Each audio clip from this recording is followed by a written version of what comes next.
उम्मीद है सब ठीक होंगे। अल्लाह ताला सबको अपने घरों में खुश रखे, आबाद रखे, आमीन सुम आमीन। जी तो व्यूअर्स, आज आप लोगों के लिए लेकर आए हैं देगी कौरमे की रेसिपी, जिसके लिए प्याज जो है मैंने उसको बिल्कुल बारीक और लंबा काट लिया है और उसके रेशे जो हैं लच्छे उसके अलग कर लिए थे और फिर उसको हम फ्राई करेंगे। बिस्मिल्लाहिर्रहमानिर्रहीम।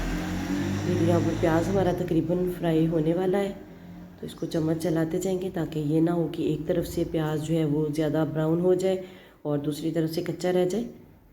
तो जी तो यहाँ पर माशाल्लाह से प्याज हमारा बिल्कुल ब्राउन हो गया। फ्लेम ऑफ कर देंगे और प्याज को ऐसे टिश्यू पेपर के ऊपर निकाल लेंगे। बिस्मिल्लाहिर्रहमानिर्रहीम।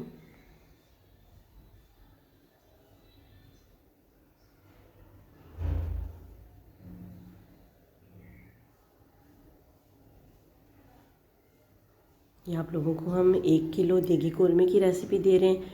आप लोग इसको आगे 1 किलो नहीं 1.5 किलो है जी। तो बिस्मिल्लाहिर्रहमानिर्रहीम। यहाँ पे मैंने 1.5 किलो गोश्त जो है उसको अच्छे तरीके से वॉश करके तो उसी घी में शामिल कर दिया जिसमें मैंने प्याज फ्राई की थी। ये 1.5 किलो कौरमे की रेसिपी। आप लोग इसी हिसाब से चीज़ों की रेशो जो है वो घटा बढ़ा सकते हैं।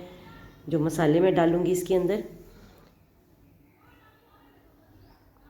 प्याज जो थी वो मैंने बड़ी साइज़ की 5 प्याज ली थी जो मैंने फ्राई की हैं।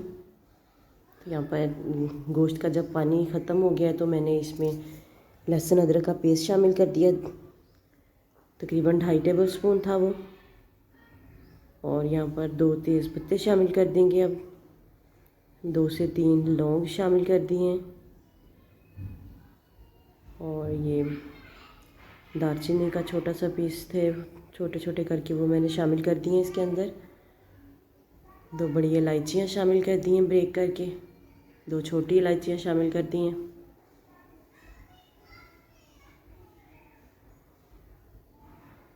थोड़ा सा ज़ीरा शामिल कर दिया है, थोड़ा सा खुश्क धनिया जो है वो भी साबुत शामिल किया था।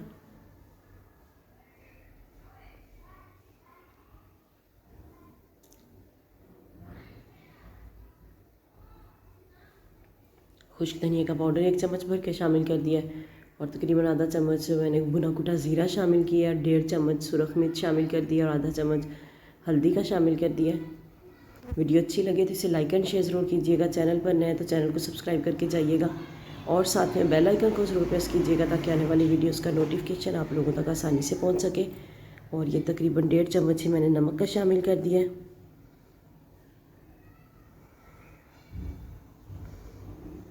थोड़ा सा पानी का छींटा लगाएंगे। पानी आप लोगों ने इतना शामिल करना है कि गोश्त आप लोगों का गल जाए। मैंने तकरीबन 750 ml पानी लगा के तो इसको लिड लगा दिया है और मीडियम फ्लेम पे इसको मैंने पकने के लिए रख दिया और ऊपर वज़न रख दिया, क्योंकि अगर इसकी स्टीम जो है बाहर निकलेगी तो कौरमे का कलर जो है वो काला हो जाएगा। तो यहाँ पर देखें पानी खुश्क हो चुका है और गोश्त जो है वो भी तकरीबन गल चुका है अच्छे तरीके से। आप लोग इसको प्रेशर कुकर में भी गला सकते हैं जी। तो यहाँ पर तकरीबन 1.5 पाव के करीब ही दही लिया है मैंने और उसको अच्छे तरीके से फेंट लिया है। फ्लेम बिल्कुल स्लो कर दें या बंद कर दें जब आप दही शामिल करें, नहीं तो दही फट जाएगा। इसको अच्छे तरीके से मिक्स करेंगे। आप लोगों को यही वीडियो अगर पंजाबी में चाहिए तो मेरे दूसरे चैनल आरैब फातिमा पे जाके आप लोग इसको विज़िट कर सकते हैं। दोनों चैनल्स को फुल सपोर्ट करें ताकि चैनल जो है वो जल्दी ग्रो करें जी। तो यहाँ पर दही का पानी तकरीबन खुश्क हो रहा है तो मैंने साथ ही इसमें जो हम लोगों ने प्याज फ्राई करके रखी थी वो शामिल कर दी है। थोड़ी सी प्याज बचा ली है गार्निशिंग के लिए और बाकी सारी प्याज जो मैंने शामिल कर दी है। ये देखिए माशाल्लाह से कितना ज़बरदस्त दानेदार मसाला जो है हमारा तैयार हो गया। तो यहाँ पर मैंने जायफल और जावित्री का पाउडर जो है वो आधा चम्मच शामिल कर दिया है और तकरीबन 3 से 4 कतरे जो हैं वो रूह के वड़ा के शामिल किए हैं। इससे खुशबू है बहुत ज़बरदस्त आएगी और इससे जो है ये मैंने अदरक शामिल कर दिया। रूह के वड़ा से बिल्कुल देखिए जो टेस्ट आएगा फिर जी। तो यहाँ पर कौरमा हमारा तैयार हो गया है। देखिए माशाल्लाह से कितनी ज़बरदस्त लुक आई है, बहुत ही ज़बरदस्त और बहुत ही टेस्टी।